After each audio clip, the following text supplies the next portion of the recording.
This has been an extraordinary exhibit to work on in terms of looking at the intersections of science and art and natural history, because if you look out any window where we are right now, and pretty much any place on the planet, you're going to see trees. What we have hoped to bring to this exhibit is a way to think about the longevity of trees.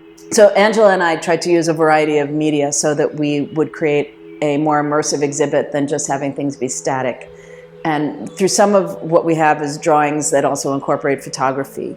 We have 3D replicas of fossils, fossil molds of 60 million year old leaves. We have fossilized petrified wood and digital stories. I think the work here, the paintings, the drawings, they're trying to tell a story so that we hope people will connect to that story. All of the work here has a lot of research behind it. So we discussed the scientific papers, looked at fossils behind the scenes at New York State Museum. So we really did have the first-hand knowledge from these experts of what these trees were like and how they would have changed the earth completely. They would have started to create soils, stabilise the soils. They would have started to regulate food going into the oceans, and that's why they think there was such, the Devonian's known as the age of the fish because of all the nutrients that were coming from the trees.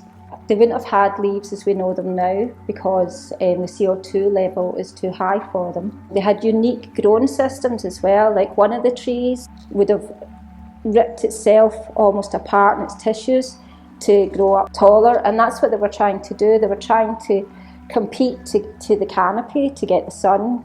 Eventually, though, some of these trees would have created such an oxygenated atmosphere that it would have been difficult for them to survive. So we believe that's why they were the demise of these Devonian trees.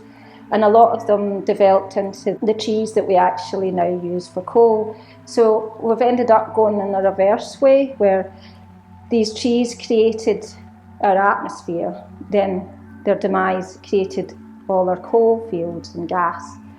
And now we are creating this atmosphere with carbon again. So as Beth would say in her digital stories, we're going the wrong way. We're hopeful that by bringing in exhibits such as Shadow Forest, that what we're doing is providing people with an opportunity to recognize the essentialness of trees and also find ways within their own lives to be more aware of the trees that are around them, and not in some sort of simplistic manner, but to recognize the science, the history, the art, that all these things work together and that this is one way to receive that information.